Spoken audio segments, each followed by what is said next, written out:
Dando continuidade ao livro Evolução em Dois Mundos, hoje nós vamos ver, da segunda parte, o capítulo 4, que vai falar das linhas morfológicas dos desencarnados. O espírita está habituado às palestras, aos livros, então nós temos uma noção de como é que o espírito, depois que desencarna, depois que perde o corpo físico, como que ele se apresenta no mundo espiritual. Mas durante muito tempo, isso foi aqui para aqueles que estavam na Terra, para a humanidade, foi uma incógnita. Porque como que é um espírito? É um fantasma? Esse espírito ele tem órgãos igual ao nosso? Ele se movimenta, ele se alimenta? Como é que eu vou reconhecer um espírito depois que ele desencarnou? E quando nós estamos no corpo físico, o nosso corpo, apesar de ser uma vestimenta, ele é a nossa identidade. Se a gente está passando na rua, a gente olha um para o outro, vê a aparência, a forma do corpo, a gente sabe, ó, é fulano, é Beltrano. Em muitas doutrinas, quando falava dos espíritos, falava dele como se ele fosse uma fumacinha, como se fosse um raio de luz. E quando a gente quer falar da alma, que é aquela que foi criada por Deus, a gente também fala que ela é uma centelha da luz divina, porque foi criada por Deus. Mas aqui nós não estamos falando da alma, estamos falando do espírito, não é? Quando eu desencarnar, eu perco o invólucro carnal, mas eu não perco o corpo espiritual, o perispírito. E nós vamos ver, a lição aqui ela não é tão longa, ela é bem curtinha, nós vamos ver que é muito relativo. Tudo é muito relativo, nada é certeiro. E que as coisas, quando a gente vai dar resposta, temos que pensar muito e levar em conta uma série de fatores. Porque se a gente procurar uma resposta única para todas as perguntas que nos fazem, a gente vai sempre errar. Tudo depende da circunstância, depende do lugar, do ambiente espiritual onde se encontra esse espírito, para onde ele foi levado. Assim também foi quando nós estudamos como os espíritos se alimentam, não são todos da mesma forma. E assim foi quando nós estudamos qual é a linguagem dos espíritos, muito relativo. E sábado passado, quando nós estudamos como é que os espíritos se movimentam. Então, se tivesse que falar assim, numa definição rápida, como é que se alimenta o desencarnado? Dos princípios que estão na atmosfera, eles se alimentam absorvendo pelos poros que tem no corpo perispiritual. É uma resposta. Como é que se comunicam os espíritos? Pela telepatia. Eles se comunicam pelo pensamento. Eles criam uma ideia quando pensam, uma imagem. Essa imagem ela é transportada porque o pensamento é matéria, é um fluido. O outro colhe aquele fluido com aquela imagem e lê aquela imagem dentro da sua alma. E como é que o espírito se movimenta? O espírito se movimenta por volitação. O que seria isso? Ele suspende o corpo perispiritual. Ele pensa onde ele quer ir, o pensamento dele viaja numa velocidade incrível, arrastando o corpo perispiritual. Não tem nenhum embaraço, nenhuma prisão, ele sobe para onde ele quer. Essa resposta que eu dei para essas três situações já estão certas? Estão, mas sempre? Nem sempre. Depende muito, nas três situações depende muito de qual é o ambiente que está o espírito. Se ele tem um perispírito muito materializado, um estilo de vida muito materializado, ele não tem informações, ele não tem bagagem mental de como é a vida espiritual, como vivem os espíritos. Se a vida para ele é esta aqui, e se ele vive uma vida inteira de sedução, de sensação, dando vazão aos prazeres da carne, sem sofrear, quer dizer, sem procurar disciplinar, ele desencarnando vai ter uma vida muito parecida. Uma vida muito parecida. Alguns ficam presos à nossa atividade, não é verdade? Às vezes vai fazer um trabalho de orientação, o familiar está ali ainda, ele participa das atividades da casa, ele acha que ele está ali. Aí ele se alimenta da respiração do alimento. Ele não tem mais órgão para mastigar, para engolir, mas ele vai inalar o alimento, ele vai sentir-se confortável com aquilo lá. Tá vendo? Então a gente não pode falar que é tudo igual. Também, se ele tiver numa outra situação em que ele teve o merecimento de ser levado para um lugar mais elevado, ele pode levar a necessidade dele. E aí, por caridade, por adequação, quem está lá mais elevado plasma a alimentação fluídica. Nós vimos muito isso no filme Nosso Lar. O caldo reconfortante. A mesma coisa a linguagem. Todo espírito pode se comunicar mentalmente, mas tem uns que não conseguem captar. E precisa ouvir a voz humana, porque eles acham que estão encarnados. A mente dele está condicionada a ouvir como encarnado. E tem alguns que ainda fica preso à língua de origem. Se foi brasileiro, vai falar a língua portuguesa. Se foi japonês, vai falar o japonês. Embora possa se comunicar pela mente, porque, de novo, por trás de toda a língua, o que tem? Tem a imagem. Então, se eu falo casa aqui no Brasil, se eu falo rose, ou rose lá nos Estados Unidos, a ideia de casa é igual para todos. Não é uma imagem igual? Casinha? Igual para todos. A palavra é diferente, mas a imagem é igual. Se eu estou me comunicando em espírito, estou lançando ideias, ela é igual para todo mundo. Dog, cachorro aqui no Brasil, ou dog lá nos Estados Unidos, qual é a imagem? Um animalzinho, né? Com pelo, com orelhinha, com nariz, com olho, com a cauda. Mas Jesus falava, né? Cuida para onde você coloca o seu tesouro, porque onde está o seu tesouro, ali está o seu coração. O que a gente colocar atenção e energia, aquilo a gente acredita e aquilo passa a ser a nossa vida. Assim também foi a volitação. Um espírito que tenha condições, com a mente dele, ele pega o fluido e ele suspende o corpo dele no espaço e transporta na velocidade do pensamento. Mas há espíritos que andam com as duas pernas, achando que estão encarnados e tem essa necessidade. Há espíritos que, tendo o perispírito muito denso, opaco, sem brilho, sem cor, pesado, não conseguem subir onde estão as colônias espirituais. E se fossem levados para lá, iam descer para as camadas baixas. Ficam ali retidos para queimar aqueles resíduos mais grosseiros até ter condições de ascender. Agora nós vamos ver no capítulo 4 a forma, o formato do espírito quando ele desprender do corpo. Isso que significa linhas morfológicas, os traços, a forma do corpo. A que diretrizes obedecem as entidades desencarnadas para se apresentarem morfologicamente? Aqui na Terra nós obedecemos às diretrizes das convenções. Então convencionou-se que no ambiente religioso nós não devemos usar determinadas roupas. Por quê? Porque tira a atenção daquela atividade que nós viemos fazer. Convencionou-se que quando a gente vai num casamento, é um tipo de vestimenta. Quando nós vamos num clube, é um outro tipo de vestimenta.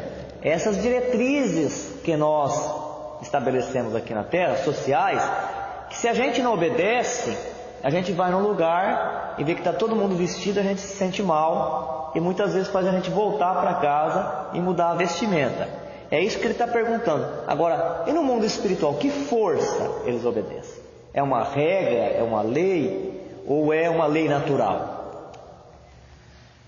As linhas morfológicas das entidades desencarnadas, no conjunto social a que se integram, são comumente aquelas que trouxeram do mundo a evoluírem, contudo, constantemente para melhor apresentação, toda vez que esse conjunto social se demore em esfera de sentimentos elevados. Então ele está dizendo que a forma do perispírito, já que o perispírito ele é fluídico, é semimaterial, vai obedecer ao ambiente onde o espírito estiver, à comunidade que ele estiver habitando e convivendo, interagindo no mundo espiritual. No geral, a maioria, de novo, nunca falando vai ser assim. Ah, vai ser assim. Por que vai ser assim? Uai, porque eu sou clarividente e vi que o espírito estava daquele jeito. Você viu um espírito. E você viu um espírito que vive num ambiente espiritual. Tem vários. Porque eu li num livro. Mas você leu um livro que falava a história de um espírito que estava morando num lugar, numa colônia, numa das dimensões espirituais. Então agora a gente pode falar da maioria, porque a gente tem espíritos muito elevados na Terra, muitos atrasados, mas nós temos uma média. A maioria, a massa, quando desencarna, vai viver nas cidades espirituais com a mesma aparência de que tinha aqui na encarnação.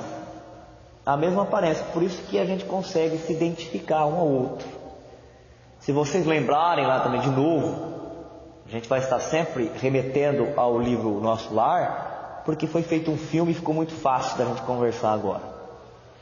O André Luiz, ele estava caminhando e ele estava num lago, aí ele viu uma mulher, uma paciente que ele atendia aqui. No começo ele quis esconder dela, né? Como é que ele sabia que era a dona fulana? A aparência dela era a mesma. E como que ela, de lá de longe, oi, seu André, para ele? Porque ele tinha a aparência de quando ele era médico aqui. Quanto mais elevado é o ambiente, mais sutil é o perispírito, e eles vão usar uma vestimenta condizente a este ambiente. Quer dizer, quanto mais próximo dos ambientes ligados à divindade, a vestimenta vai estar ligado mais àquilo que faz a gente lembrar que é divino, que é venerando, que é respeitoso, né? Que está de acordo pleno com a vontade de Deus. E quanto mais para baixo, mais próximo das coisas que estão ligadas à terra, aos interesses mundanos, aos interesses dos 5 sentidos. Quanto mais para cima, mais amor à humanidade, amor a todos, amor incondicional, sem limite, sem distinção, igual para todos. Quanto mais para baixo, mais egoísmo, mais orgulho, mais para mim, mais eu. A forma individual em si obedece ao reflexo mental dominante, notadamente no que se reporta ao sexo, mantendo-se a criatura com os distintivos psicossomáticos de homem ou de mulher, segundo a vida íntima, através da qual se mostra com qualidades espirituais acentuadamente ativas ou passivas. Se a gente tivesse dúvida onde é a causa da forma do nosso perispírito, agora, através desse parágrafo, não fica mais nenhuma dúvida. A forma do nosso perispírito, ela é um reflexo daquilo que está na nossa mente. Todas as mudanças que o espírito vai fazer não é no perispírito, é na mente. E a mente, estando reformada, regenerada, ela transfere para o perispírito. Quer dizer que o perispírito, esse corpo fluídico, ele é um espelho onde a gente enxerga a mente. E o corpo físico acaba sendo também, não é? A pessoa, quando ela passa por períodos de muita provação, de muita tristeza, de muita dor, de muita revolta, seja qual for, ela não transfere aquilo para o corpo, para a plástica do corpo. Tanto é que as pessoas olham e falam: olha, aquela pessoa, fazia tempo que eu não a via, como ela está sofrida, não é? Quem sofreu? Foi o corpo? Não, foi o espírito. Aquilo está gravado na mente dele, mas ele passa aquilo para o corpo perispiritual, e o corpo perispiritual passa para o corpo físico.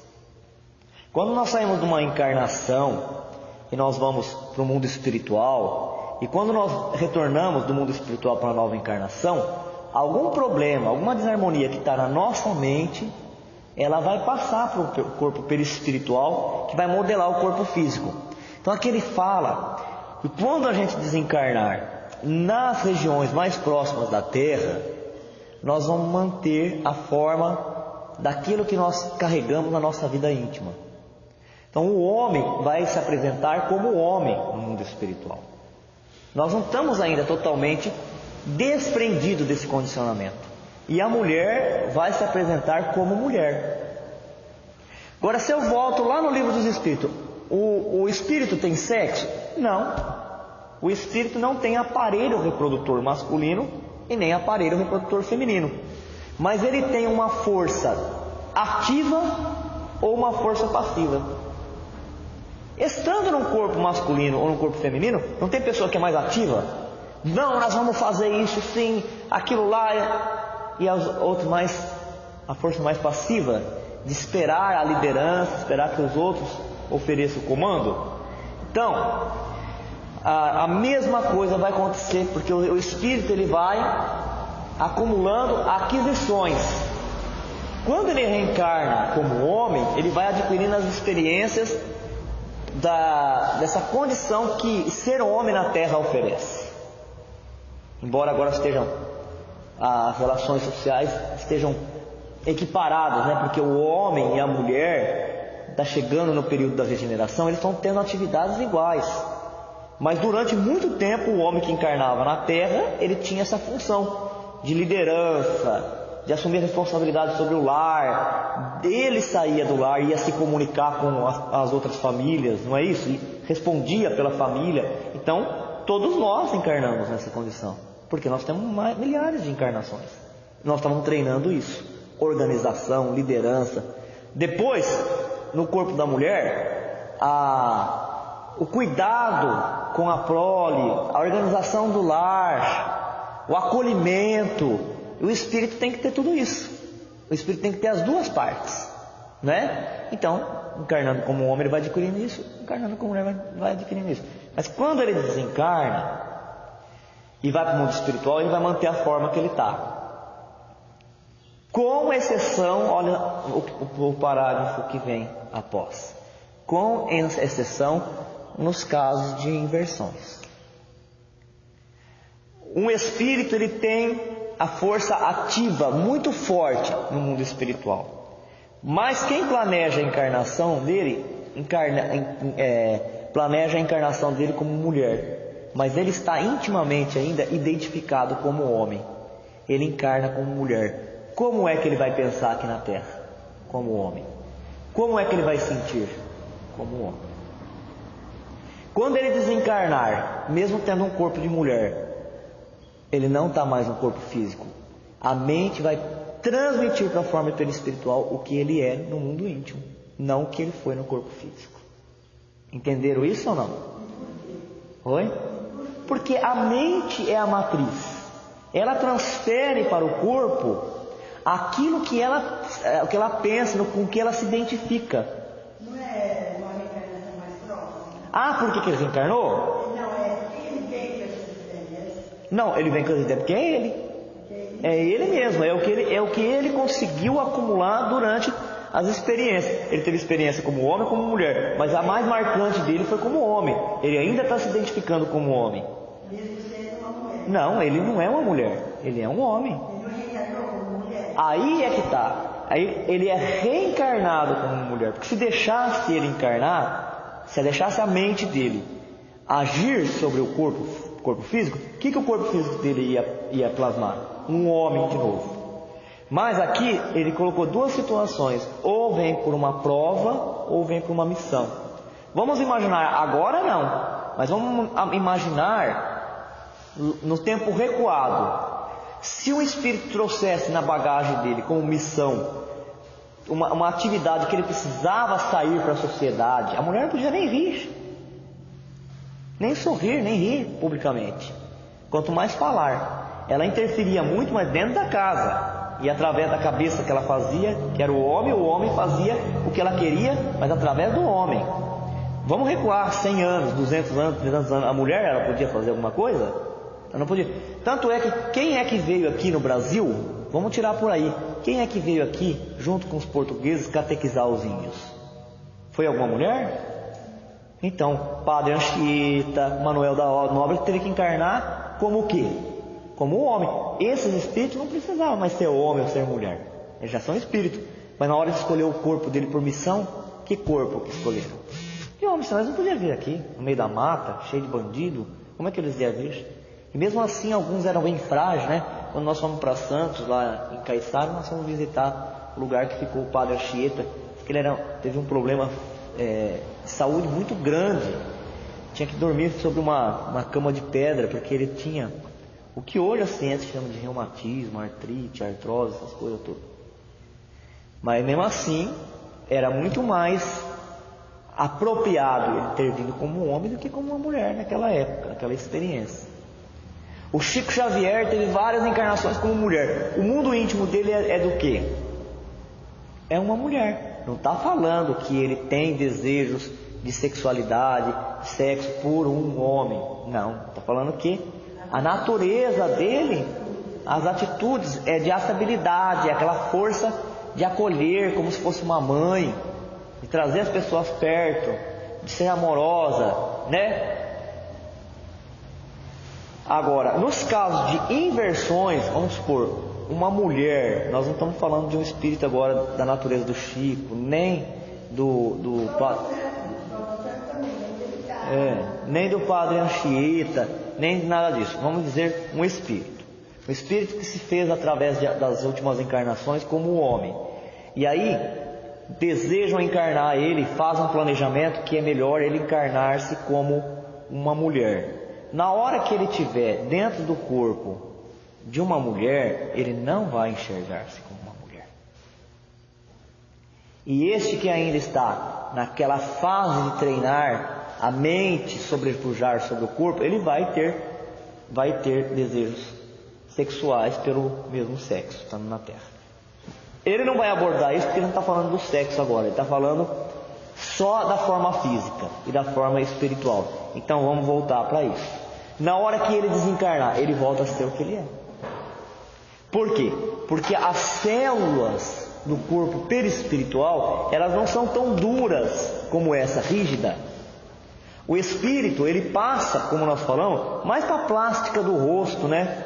Ele passa marcas do que ele está pensando, ou da felicidade, né? Estou vivendo um momento de paz, de harmonia, de tranquilidade, de gratidão, ou de tristeza, de embate, de ansiedade, de aflição. A gente passa para a plástica do rosto, mas não é capaz de mudar a forma radicalmente. Nós não somos capazes, nós estamos presos à nossa biologia, não é?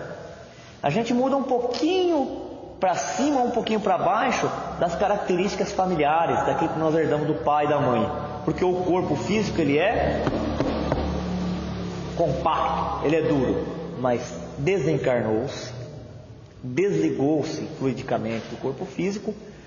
Não é que o espírito queira, a mente dele vai passar para a célula e como elas são fluídicas, ela toma o formato daquilo que está dentro do mundo íntimo, de como sente e de como pensa o espírito. Por isso que eles não podem enganar um ao outro lá. Se eles são maus, eles não podem enganar. Se eles são bons, é difícil deles enganar. Até pode, porque aí eles começam, pelo poder mental, trazer mais matéria, mais fluido para o corpo, para adensar, para poder descer nas zonas purgatoriais e fazer um socorro ali sem ser percebido. Agora, quem está em uma condição inferior não pode criar uma condição superior, não pode subir. Então ele diz aqui: fácil observar assim que a desencarnação libera todos os espíritos de feição masculina ou feminina que estejam na reencarnação em condição inversiva, atendendo à provação necessária ou à tarefa específica. Porquanto, fora do arcabouço físico, a mente se exterioriza no veículo espiritual com admirável precisão de controle espontâneo sobre as células sutis que o constituem. Ele disse aqui que pode ser por uma tarefa, essa inversão, ou pode ser por uma prova. Vamos lembrar que prova não é expiação. Que toda a expiação, que toda a prova, vamos acertar isso. E que existe expiação e prova. Toda a expiação, ela é uma prova, mas nem toda prova é uma expiação. Expiação, mesmo que a gente queira fugir, a gente foge, a gente contorna. Expiação é punição. A gente usa outras palavras, mas não é fácil a gente ficar driblando a lei divina. Expiação é punição, porque ela está sempre ligada ao passado. A prova não. A prova é um teste e está dentro da natureza. Todo espírito tem que ser provado, porque através da prova nós estamos preparando o futuro. Quando eu passo por uma prova, eu mostro a mim mesmo que eu estou em condições de experimentar novos desafios, de superar para melhorar a minha condição espiritual. A expiação, ela me traz para um passado, uma corrigenda daquilo que eu tenha feito incompleto ou daquilo que eu tenha feito contrariando a harmonia e a lei divina. Também é imposto. Se não é imposto pelos espíritos hierarquicamente superiores que trabalham ajudando a Deus no progresso daquele lugar onde nós estejamos, é imposto pela nossa própria consciência, que quer avançar, mas não consegue porque vê dentro de si mesmo alguma coisa que deixou para trás. Essa é a expiação. E aí a gente vem experimentar aquilo que nós fizemos no outro experimentar. Expiar é limpar. A palavra expiar significa limpar, como se limpa na pia. Esfrega. Esfrega com sabão e com bucha até ficar branquinho. Então ele está falando, então vamos conversar sobre isso. Que prova poderia ter um espírito que está numa situação de inversão? Todo mundo entendeu o que é uma situação de inversão? Aqui ela vai se manifestar em diversas formas hoje na nossa sociedade. Nós vamos ver no comportamento que às vezes recebe a nomenclatura de travesti, transexual, não é? Essas são as formas de inversão. No Espiritismo, nós não entramos nesses detalhes. Nós colhemos só a inversão no sentido de que existe uma condição íntima e existe uma condição externa. Às vezes a condição externa ela está alinhada à condição íntima. E às vezes numa situação de prova, uma tarefa a cumprir, ou uma situação de prova ou uma tarefa, né? Prova no sentido aqui a gente vai perceber, se ele colocou duas condições, uma tarefa e outra prova, aqui a prova necessariamente será uma expiação. Então, que prova poderia estar um espírito que está numa situação inversa? Intimamente ele é uma mulher, mas fisicamente, morfologicamente ele é um homem.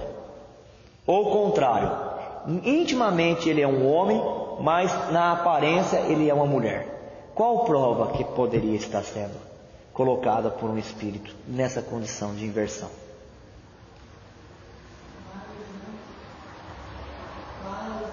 Pode ser várias. Era muito machista, né? Usou a mulher, para várias coisas assim. E então veio para provar na pele. Sim. A gente tem que respeitar o sexo oposto, né? Pode ter. Às vezes usou homem usou mulher. Pode acontecer. E a gente já viu o Chico falar sobre isso, depois ele desfalou. Por que eles falam, às vezes eles falam, os médicos? Porque às vezes as pessoas que recebem a informação, eles distorcem e acabam levando para o campo da maldade. Da maldade, do preconceito, da violência e da exclusão. Então os guias espirituais, os mentores falam, vamos contornar essa situação. Porque saber, eles vão saber um dia mesmo. É mais importante que eles vivenciam, experimentam e convivam bem, todos, um ajudando aos outros, e depois eles vão atingir o conhecimento. Porque, gente, o conhecimento ele só é bom se ele ilumina a nossa vida. se ele não se torna mais humano, né? Mais companheiro. Se o conhecimento for só para ficar ferindo os outros, ou ferindo com palavras, ou ferindo com atitudes, com soberba, com arrogância, ou com desprezo, né? Você mesmo sobre as provas e expiações, a causa e efeito. Se a pessoa se apropria disso para falar, você está miserável aí porque você foi um ricaço que pisava, já não serve para nada. Era melhor que a gente não soubesse. Era melhor que a gente não soubesse. Mas o fato é que é isso também. Isso acontece mesmo. O espírito, ele veio como homem em várias encarnações. Ele adquiriu aquela força ativa, robusta. Só que ele despreza a condição feminina. Ele não usa suas forças para promover os direitos iguais, para dar uma vida digna para a mulher. Ele despreza, ele humilha a condição feminina, ele tem um olhar sobre a mulher como um objeto. Ele pode, por uma prova, sofrer essa inversão. Agora, como intimamente ele é muito homem, né, na mente, no condicionamento mental, quando ele encarna um homem desse num corpo feminino, ele vai conseguir? Ele não vai conseguir se comportar como uma mulher. Você acha que séculos e séculos encarnando como um homem, decidindo como homem, pensando, põe num corpo feminino, ele vai conseguir? Não. Mas aqui a história é outra. A história é: e quando uma pessoa igual a essa desencarna, como é que vai ser a forma perispiritual? Esse é o assunto. Nós tivemos que falar tudo isso aí para a gente entender. Como é que vai ser o corpo perispiritual? O corpo perispiritual não aceita imposição de fora. Ele vai ser o que ele é. O corpo físico tem uma programação, pode sofrer uma programação, uma mudança através do planejamento. O magnetismo do mundo espiritual pode favorecer um espermatozoide chegar primeiro do que o outro, pode favorecer. Aí tem uma genética, não ter a outra, né? Dentro do que o pai e a mãe oferecem, nunca fora daquilo. Mas não o corpo espiritual, não. O corpo espiritual, ele é o espelho, o reflexo fidedigno da mente, do que a mente pensa. Se ela pensa que ela é homem, se ela sente que ela é homem, o perispírito é da forma masculina. Então, aí o que valeu a encarnação dela? Valeu que se ele conseguir, ou ela conseguir ficar sem manter a relação sexual, uma vida de abstinência, vai desenvolver outras coisas que, se ela viesse como homem, ela não conseguiria, como homem, como é de fato no perispírito, não conseguiria experimentar. Assim como um padre, um sacerdote, ele não fica impedido do ato sexual e ele não vai desenvolver outras coisas. O que vai desenvolver um sacerdote? A religiosidade, a capacidade de conversar com as pessoas, a acolhida. Vai ter que desenvolver a audição, porque vai ter que ouvir muito as pessoas, né? O desabafo das pessoas. Se ele fizer certinho, ótimo. Se não fizer, vem com a mesma, fica com a mesma dificuldade. E como qualquer outra pessoa, né? Vai ter que continuar encarnando para recomeçar da onde parou, para avançar. Até que nós entendamos, não porque o outro nos fala, mas porque nós nos entendamos de verdade, que nós não somos nem homem nem mulher, nós somos espírito. Mas isso não se aprende, isso se constrói de dentro para fora. Por isso que Deus, na sua infinita misericórdia, nos permite várias encarnações e nos concede, para que a gente possa, com a própria experiência, sentir isso na pele. E aí ninguém precisa nos impor, nós mesmos é que dirigimos isso como uma fonte de criação. Ainda assim, releva observar que, se o progresso mental não é positivamente acentuado, mantém a personalidade desencarnada nos planos inferiores por tempo indefinível a plástica que lhe era própria entre os homens, e nos planos relativamente superiores sofre processo de metamorfose mais lentos ou mais rápidos, conforme as suas disposições íntimas. Agora está falando aqui para todos, para todas as situações. Encarnou na Terra, desencarnamos. Se nós não formos para um plano superior, a forma do nosso perispírito, ele vai obedecer os ditames da forma da última encarnação. Então, por isso que a gente consegue identificar o espírito. O médium consegue identificar o espírito. Olha, tem a mesma pinta no mesmo lugar que tinha quando estava encarnado. É ela, não pode ser outra. As rugas que a gente vai adquirindo, as cicatrizes, tudo isso acompanha a gente, porque nós vamos entender que a maioria de nós não estamos nas condições de um espírito superior, que consegue com o poder mental dar a forma rapidamente que quiser. Nós todos os espíritos conseguimos dar para o nosso perispírito a forma que nós quisermos, mas isso feito rapidamente é de acordo com a evolução do espírito. Quanto mais evoluído, em segundos ele faz essa transformação. Ele até escolhe. Você tem que tomar cuidado, porque a pessoa às vezes lê num livro que fala assim, ó, o espírito pode pegar a forma que ele quiser no perispírito. Se ele quiser, por exemplo, para realizar uma atividade, ele lembra que ele foi um sacerdote há 4, 5 encarnações, se ele quiser tomar aquela forma, ele pode. E é verdade, ele pode, mas não rapidamente. Não todos. Se for um espírito evoluído, desmaterializado, na hora que ele desencarnou, ele opta, ele escolhe e toma a forma que ele quiser. Se for aqueles que estão na média, mediano, razoável, vai se apresentar ao mundo espiritual com a forma igual à forma física que tinha, para uma questão de identificação também, para que ele saiba, eu sou o João, você é a Maria. Agora eu faço uma pergunta que já vai ser respondida nos próximos parágrafos. Quem desencarna criança já assume uma forma perispiritual de adulto? E quem desencarna idoso já rejuvenesce, como também alguns médiuns querem passar que seja? Vamos ver?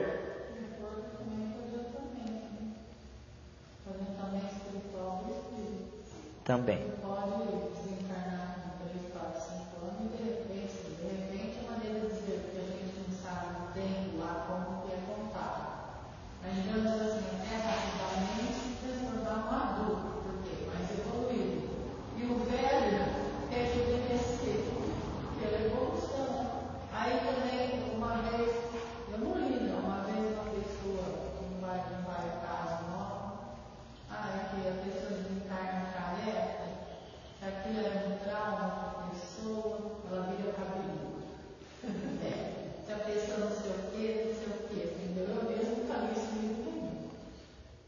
E é importante a gente também destacar que as colônias espirituais que estão aqui na Terra, elas acompanham a Terra no movimento que ela faz em torno do Sol.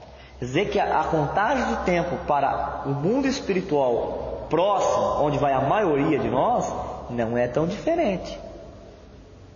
O que é diferente é a sensação, a impressão de cansaço, de exaustão que nós sofremos, eles não, porque nós carregamos um corpo físico.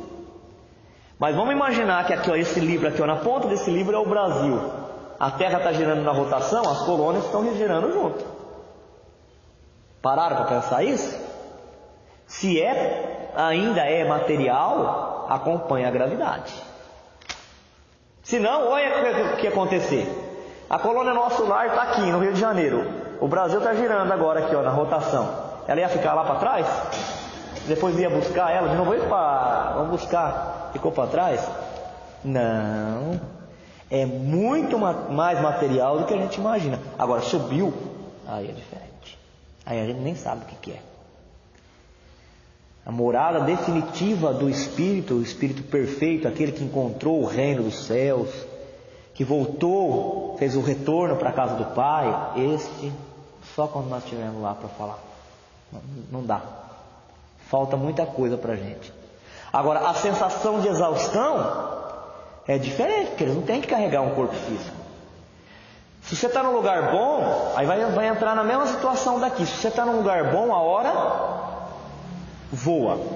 Se você está num lugar ruim, parece Uma eternidade. Por isso que alguns que ficaram numa situação ruim, deu essa impressão para os médios que conseguiram ver, ou ouvir, ou conversar com ele, que o inferno é eterno. O inferno ele existe, viu gente? Existe um inferno desenhado como eles desenharam aqui. E também não existe as penas eternas. Mas a condição de espírito em remorso é uma situação infernal. Aqui na Terra mesmo, quando a gente comete um erro e a gente se arrepende, a gente tem paz? Lugar nenhum. Os outros levam a gente, põe sentado, a gente quer já sair do lugar e ir para o outro. Vai para o outro, não está bom. Vai para o outro, não está bom. Vai para o outro, não está bom. Está tudo muito bonito, a decoração da festa está maravilhosa. A bebida é a melhor, a comida é a melhor. A música também se fala. E a companhia também é melhor.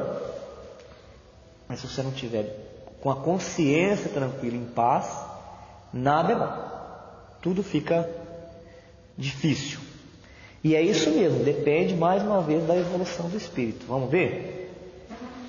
Se a alma desenleada do envoltório físico foi transferida para a moradia espiritual em adiantada senectude, gastará algum tempo para desfazer-se dos sinais da ancianidade corpórea.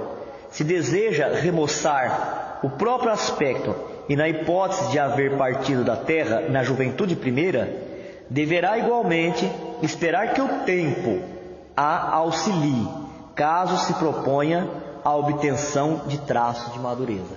Se uma pessoa desencarnar e ela já estiver com uma idade muito avançada, se ela quiser remoçar o corpo, a aparência, ela vai ter que esperar com o tempo. O tempo é que vai dando condições para ela fazer isso. A não ser que ela seja um espírito superior, aí ele faz na hora que ele quiser. Mas por que nós falamos se ele quiser? Muitos não querem. De novo, pela questão de identificação do trabalho que vai realizar. Para a cultura terrena, durante muito tempo, hoje o pessoal não respeita mais os idosos. Vamos falar a verdade. Não dá o lugar mais no ônibus. Fica aquela coisa horrível, fingindo que está dormindo. E eu gosto de falar essas coisas porque eu estou gravando para os que estão ouvindo depois também, se tocar e levantar para o idoso. Porque é uma questão de respeito, de educação isso daí, não é? A gente vai passando os anos, as articulações da gente vai mudando, os ossos vão mudando, não é porque quer não.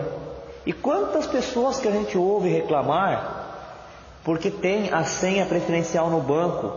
Ah, mas aquela pessoa está melhor do que eu. Melhor para ela, que conseguiu se alimentar direito, conseguiu respirar direito, dormir direito e não se meter em confusão e chegou naquela idade melhor que você. Mas se a lei dá o direito, respeitemos a lei, não é?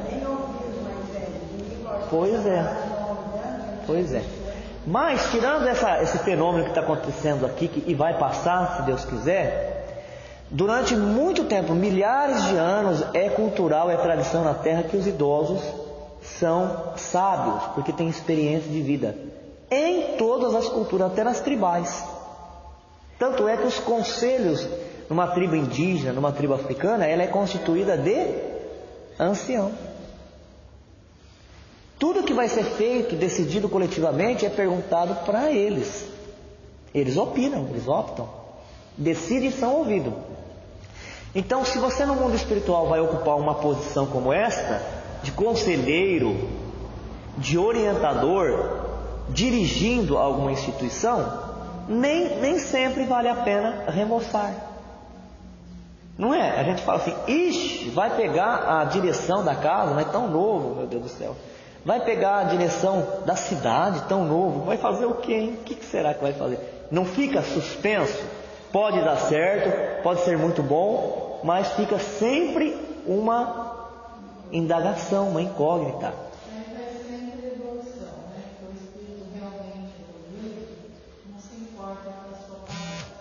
E às vezes ela até ajuda, né?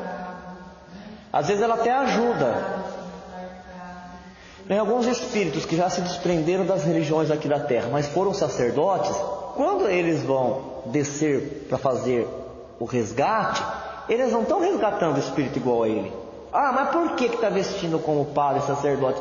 Já acabou isso daí. Espera um pouco. Acabou para ele. Para ele acabou. Mas e para aquele que vai ser recebido? Acabou já? Não. Então às vezes facilita aquela vestimenta. A pessoa já vê lá do umbral. Quantas vezes que nós lemos o livro aqui, mesmo do André Luiz, e a pessoa estava lá em grande sofrimento, viu um padre, ai, graças a Deus, porque ela identificou a figura do padre como aquele que vem a serviço de Deus para ajudá-lo. Então, se quiser remoçar, vai ter que esperar algum tempo.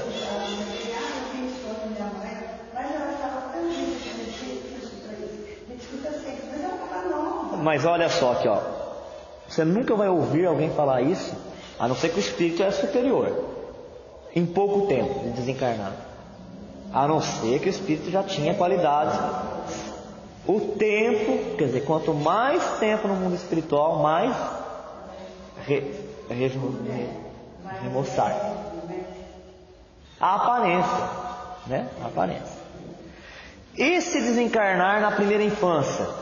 1 ano, 2 anos, 3 anos, 9, 10, 11, até antes dos 12 anos.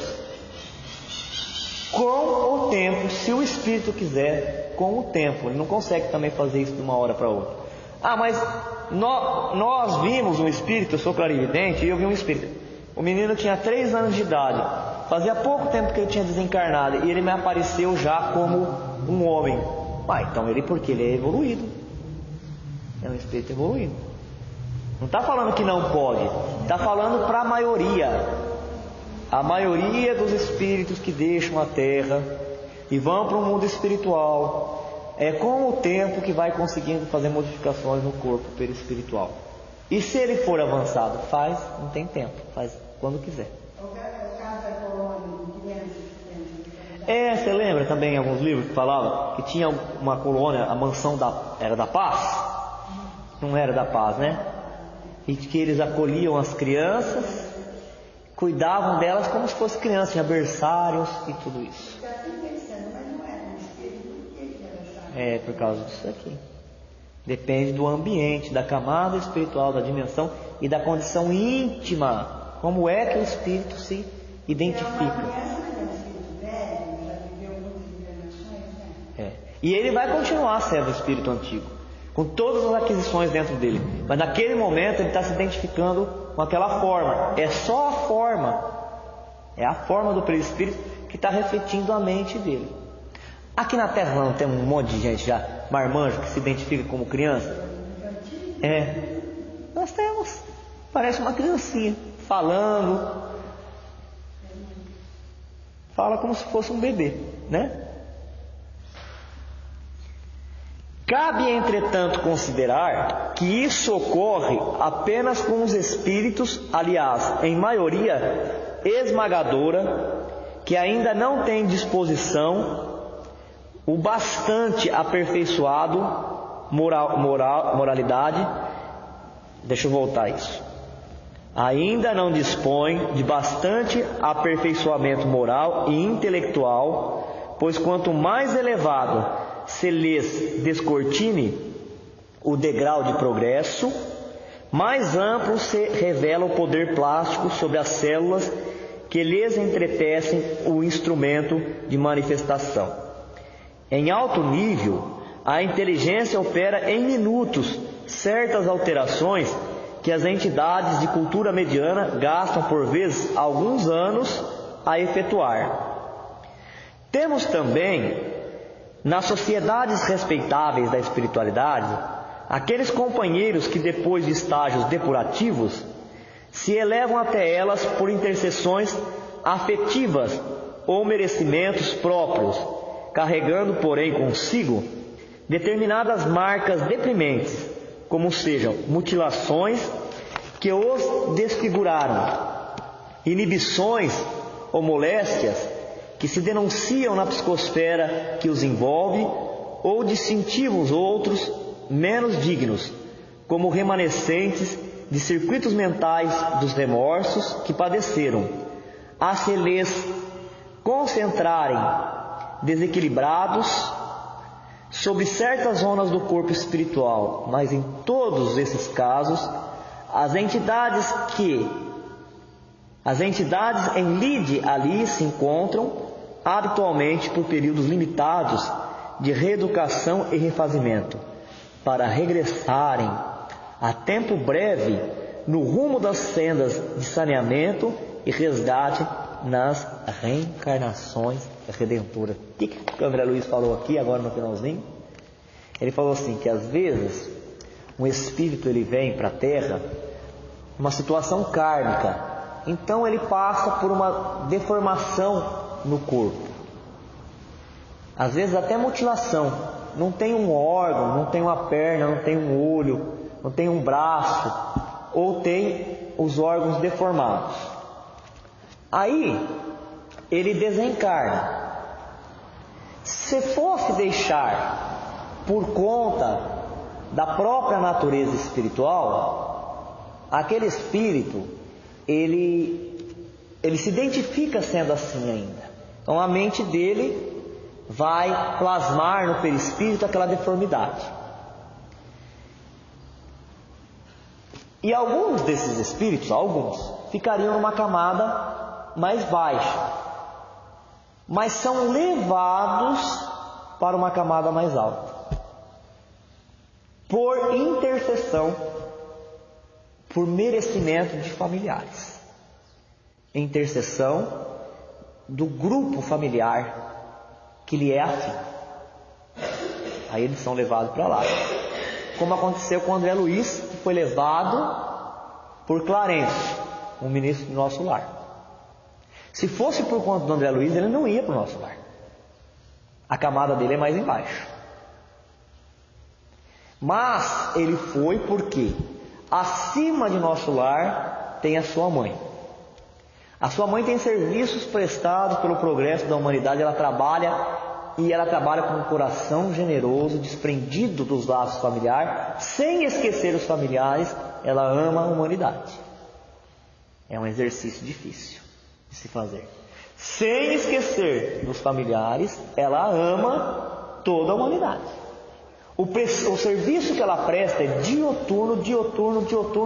dioturno para todos que precisam. Para todos.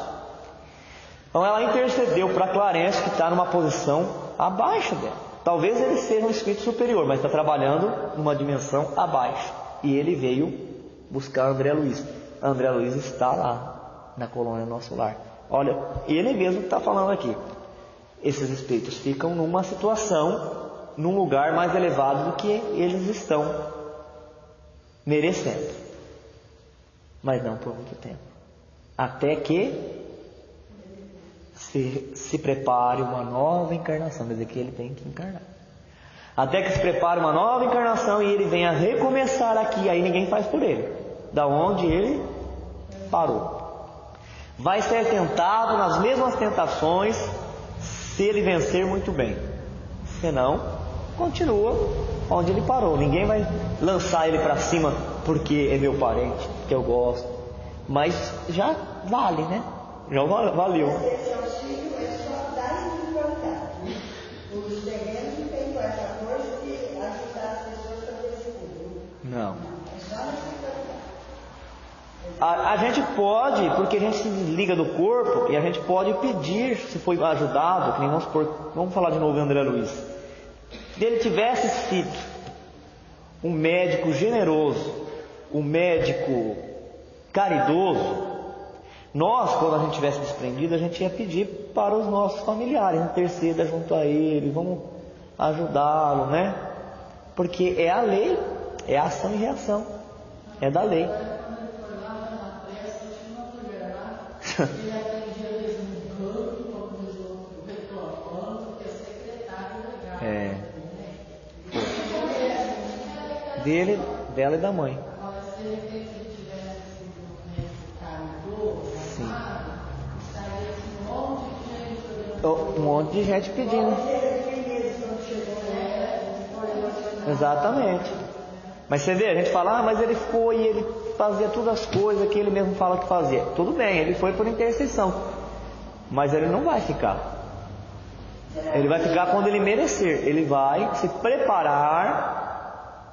Ele vai se preparar para uma nova encarnação. Alguém podia falar, de qualquer jeito não é um favoritismo? Não é. Porque os espíritos, para atender essa condição, eles estudam o íntimo. E eles sabem que em potencial, o que esse médico aprendeu, encarnando aqui na Terra, ele pode espiritualizar a medicina.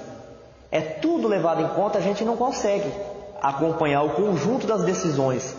Mas pode ter certeza que por trás dessas decisões, aquelas almas que são mais elevadas sabia fazer uma sondagem no íntimo do espírito, sabia que ele ia render. Já não rendeu para nós?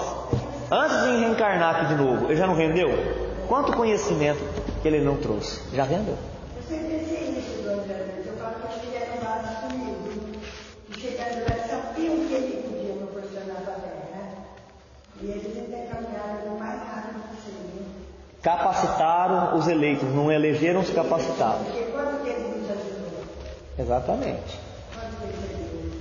Agora, só para ler um trecho aqui do Céu e Inferno, nós vamos ver o caso do Feliciano. Era um homem rico, instruído, poeta, espirituoso, possuidor de caráter são, obsequioso e ameno, de perfeita honradez. Um poeta, um homem sensível, educado, fazia favor para todos e se suicidou. Muito bem-humorado e se suicidou. Falsas especulações comprometeram-lhe a fortuna, e não lhe sendo possível repará-la em razão da idade avançada, cedeu ao desânimo, enforcando-se em dezembro de 1864 no seu quarto de dormir. Ele era muito rico, tinha muito dinheiro, e por uma especulação, quer dizer, um movimento de mercado, essas coisas que acontecem na economia, ele perdeu toda a fortuna. E como ele já estava com uma idade avançada, ele percebeu que ele não ia ter condições de reaver tudo que ele tinha perdido. E ele não aceitou, foi ficando desanimado e acabou se enforcando dentro do quarto. Não era materialista nem ateu. Nós estávamos conversando sobre isso, né? Toda vez que alguém se suicida, a gente fala, por quê? A pessoa é materialista, ela é ateu, não é? Não é assim, desse jeito. Mas um homem de gênio um tanto superficial, ligando pouca importância ao problema da vida de além-túmulo. Conhecendo-o intimamente, evocamo-lo 4 meses após o suicídio, inspirados pela simpatia que lhe dedicava. Como ele era muito generoso, um homem educado, fino, e tratava, eu creio que é a Kardec, porque quem faz as evocações acho que é Kardec. Tratava Kardec com muita deferência, né? Muito cuidado, muita cortesia. Kardec, então, não entendeu o que fez aquele homem se matar, tendo tantas qualidades. E sendo do círculo de intimidade, de amizade, Kardec quis chamar para saber o que aconteceu. Aí na evocação, 4 meses, olha a linguagem de um suicida, para mostrar que não é tudo igual também. Ele é evocado, eles só chamam pelo nome dele e ele já vem escrever e já fala assim, ó: choro a terra na qual tive decepções, porém menores do que as experimentadas aqui. Eu que sonhava maravilhas, estou abaixo da realidade do meu ideal. O mundo dos espíritos é bastante promíscuo. Quando ele fala promíscuo, aqui ele não está falando que o mundo dos espíritos é uma baixaria, nada disso. Promíscuo é com o sentido de é muito misturado, não é todos iguais, né? Confuso, é indistinto. E para torná-lo suportável, fora mister uma boa escolha. Não torno a ele que esboço de costumes espíritas se poderia fazer aqui. O próprio Balzac, como ele era poeta, ele estava usando uma linguagem refinada e estava fazendo citação de escritores. Esse Balzac mesmo, nós vamos ver o que é, quem tinha sido Balzac. E Balzac foi um escritor francês que produzia muito, ele escrevia muito livro, foi muito famoso, mas ele tinha que escrever além da conta, porque ele era muito gastão. Para dar conta de pagar todas as dívidas que ele tinha, ele estava sempre produzindo. Então ele cita Balzac aqui, ele diz: o próprio Balzac, estando no seu elemento, não faria esse esboço senão de modo rústico. Não o obriguei, porém, Onde estarão esses grandes espíritos que tão energicamente profligaram, quer dizer, destruíram, derrotaram os vícios da humanidade? No lugar onde ele está, ele não consegue ver esses espíritos que conseguiram derrotar, destruir os vícios quando estavam encarnados, conseguiram vencer a matéria. Aqueles que nós chamamos de anjos, onde estão os anjos? Onde estão? Deviam eles, como eu, habitar por aqui antes de se lançarem às regiões mais elevadas. Mas ele fala assim, no entender dele, esses espíritos que conseguiram vencer aqui na Terra, ter uma vida disciplinada, uma vida digna, uma vida alinhada às leis de Deus, deveriam passar pela plataforma, pelo lugar, pelo ambiente onde ele estava antes de subir. É o que ele queria, né? Apraz-me observar esse curioso pandemônio, e assim fico por aqui. Pandemônio é quando tem um monte de pessoas fazendo mal, né? Um monte de pessoas associadas para fazer uma desordem, uma bagunça. É onde ele está. Depois, mais para frente, na comunicação dele, ele vai falar que ele vê muitos espíritos zombando dele, gritando, amaldiçoando. Por isso que ele fala desse pandemônio. Apesar de o Espírito nos declarar que se acha numa sociedade assaz promíscua e por conseguinte, de espíritos inferiores, surpreendeu-nos a sua linguagem, dada ao gênero de morte, ao qual, aliás, não faz qualquer referência. A não ser isso, tudo mais refletiu o seu caráter. Essa circunstância deixava-nos em dúvida acerca da identidade. Então Kardec fala o seguinte: por ser um espírito suicida, ele não esperava que ele vinha com uma linguagem poética, mesmo tendo sido poeta, que ele viesse falando de dores, de sofrimento, ou com revolta. Aí ele fala que o fato dele vir assim, de confessar que ele estava no lugar de espíritos inferiores, mas por ele escrever e se comunicar dessa forma, o grupo de Kardec que estava conduzindo aquela comunicação, aquela evocação, chegou a duvidar que era ele mesmo. Mas tirando esse detalhe, tudo o resto era da personalidade dele mesmo, porque ele era um poeta. Então ele falava como um poeta, ele escrevia como um poeta, e ele veio escrevendo no seu estilo. A pergunta: e só que ele não falava de jeito nenhum espontaneamente da sua morte. Ele não falava que ele morreu e que ele provocou a morte por enforcamento. Tendo a bondade de nos dizer como morrestes, aí ele responde: como morri? Pela morte por mim escolhida, a que mais me agradou, sendo para notar que meditei muito tempo nessa escolha com o intuito de me livrar da vida. Olha só, ele se confessa aqui que ele calculou a forma da morte dele, porque ele pensou muitas vezes e pensou nas várias maneiras de se matar, e ele escolheu aquela que ele achava melhor. Neste caso, tem um agravante o suicídio. Quando dá para a pessoa evitar, dá tempo dela pensar, dela buscar ajuda, dela superar aquilo, e ela faz, tem um agravante.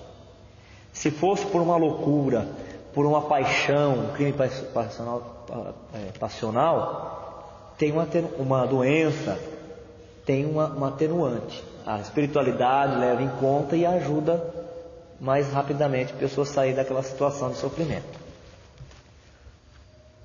Apesar disso, confesso que não ganhei grande coisa.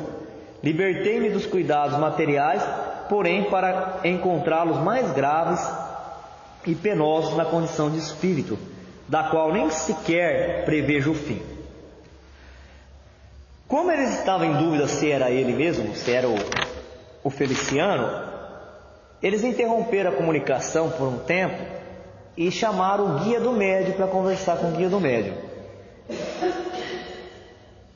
O espírito em comunicação será efetivamente o de Feliciano? Perguntaram para o guia do médium. Aí ele diz: essa linguagem quase despreocupada torna-se suspeita. Aí eles continuam com a pergunta, falando assim, que a dúvida dele é por causa dessa linguagem despreocupada. Como um suicida ia falar assim, tão despreocupadamente, sem colocar aquela impressão de coisa grave, de dificuldade, de sofrimento? E o guia responde assim, sim. Entretanto, por um sentimento justificável, na sua posição ele não queria revelar ao médium o seu gênero de morte. Foi por isso que dissimulou a frase, acabando, no entanto, por confessá-lo diante da pergunta direta que lhes fizeste, e não sem angústia. O suicídio fala sofrer muito, e por isso desvia o mais possível tudo o que lhe recorde o seu fim funesto. Ela estava dizendo que espontaneamente ele não falava sobre a morte dele, porque toda vez que ele lembrava, ele sentia uma angústia, sentia a dor moral. Então, espontaneamente, ele ia contornar a situação, ele ia driblar, ele ia falar de tudo com aqueles que foram amigos dele na Terra, menos disso. Mesmo encarnado, a gente não evita certas conversas quando vai deixar a gente triste? Então, é o que aconteceu com ele. Mas como foi feita a pergunta diretamente, aí ele não conseguiu fugir dela. Exatamente. Mas o guia estava confirmando, é ele mesmo. Vamos ler só essa pergunta, depois vai continuar a conversa com ele, mas aí a gente vê no próximo sábado. Agora eles voltam a perguntar ao Espírito: a vossa desencarnação tanto mais nos comoveu, quanto lhe prevíamos as tristes consequências, além da estima e da intimidade das nossas relações. Particularmente, não me esqueci do quanto éreis obsequioso e bom para comigo. Seria feliz se pudesse testemunhar-vos a minha gratidão, fazendo alguma coisa por vós. Então Kardec fala assim para ele: olha, nós ficamos muito preocupados quando nós ficamos sabendo que você se suicidou, porque nós sabíamos o tanto que você ia sofrer. E justamente você, que era uma pessoa dócil, uma pessoa sempre muito gentil com todos, sempre muito disposto, solícito a ouvir a todos, a ajudar a todos. Nós ficamos muito aborrecidos, porque a gente sabia o que você ia passar. Como você foi muito atencioso comigo, eu queria saber como é que eu posso te ajudar. Como é que um homem... como é que um homem pode ajudar um espírito, né? Aí ele responde: entretanto, eu não podia furtar-me de outra maneira aos empecilhos da minha posição material. Agora só tenho necessidade de preces. Orai principalmente para que me veja livre desses hórridos companheiros que aqui estão junto de mim, obsediando-me com gritos, sorrisos e cortejos, sorrisos infernais e motejos. Então, se você acha que você pode me ajudar e quer me ajudar, faça a oração para mim, para afastar os obsessores, porque o desencarnado também é obsediado. Eles ficam aqui o tempo inteiro, ficam querendo fazer eu lembrar de como eu morri, ficam dando risada da minha sorte, porque eu tendo morrido para fugir de um sofrimento, por ter perdido minha fortuna, cheguei aqui e encontrei um problema maior. Então eles ficam debochando, gargalhando, dando risada. Isso me incomoda. Faça a oração, peça a Deus que afaste esse mal de mim.